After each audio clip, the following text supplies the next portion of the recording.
How to find friendship, today on Made for Glory.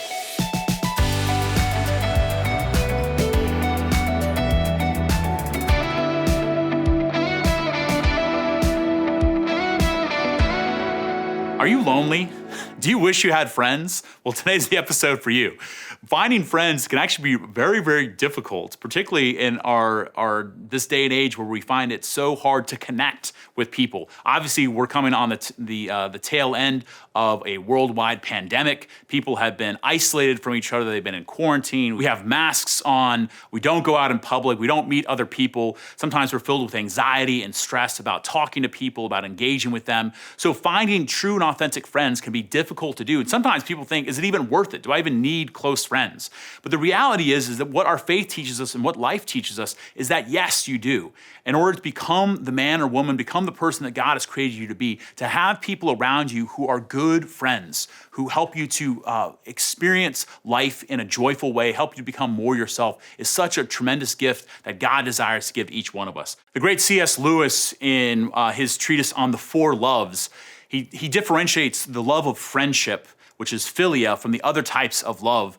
And that philia is the type of love. The friendship love is where, unlike romantic love, where you're looking at one another and you're talking about one another, and you talk about your love all the time in the opening days of a romantic relationship. When you're friends with someone, you're both facing the same direction. You're not facing each other, you're facing the same direction. You're pursuing some goal. And I think that's really important to recognize. If you want friends, then to see what is the goal that you are pursuing in life? What are the things that you are living for that are greater than yourselves? What cause is something that is worth living for? And then as you head in that direction, then you encounter other people that are also heading in that direction.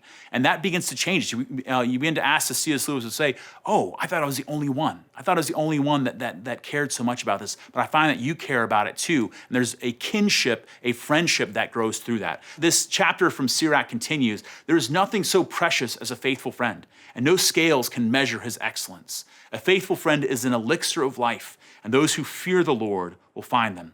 Whoever fears the Lord directs his friendship aright, for as he is, so is his neighbor also.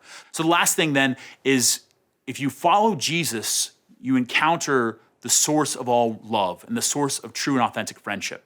Jesus tells us, I no longer call you slaves, I call you my friends. So when we come to encounter Jesus as a friend, then we encounter other brothers and sisters, the members of the church, other disciples who are following Jesus as well, who can be our friends too, who can build us up, who can help us become the best version of ourselves and to live in the happiness and holiness that we are meant for. When I first started living for the Lord in college, I remember I had grown up, sports teams, friends in all sorts of contexts. But when I started to seriously pursue my relationship with Jesus, it was only then that I encountered friends, brothers in the Lord, who are also following Jesus, who are still my friends to this day, who are still people that I can call on day or night, who help me to become a better person, who have my back no matter what, and help me to follow that goal of getting to heaven.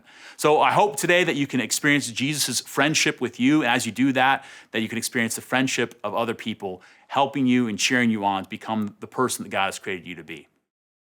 Hey guys, thanks for watching this latest episode of Made for Glory. Thank you so much to all of our sponsors. Make sure you like, share, and subscribe. And if you want to join us in sponsoring the show, make sure you click the link to support us via Patreon. Also, a big thank you to our sponsor, Wicking Vicar, who makes performance clerical attire for priests. Well, I can't say enough good things about their shirts. I'm wearing one of them right now. It's fantastic for priests who are on the go, for priests who live in hot weather like I do. And we're so grateful for their sponsorship, and we hope to see you guys next time.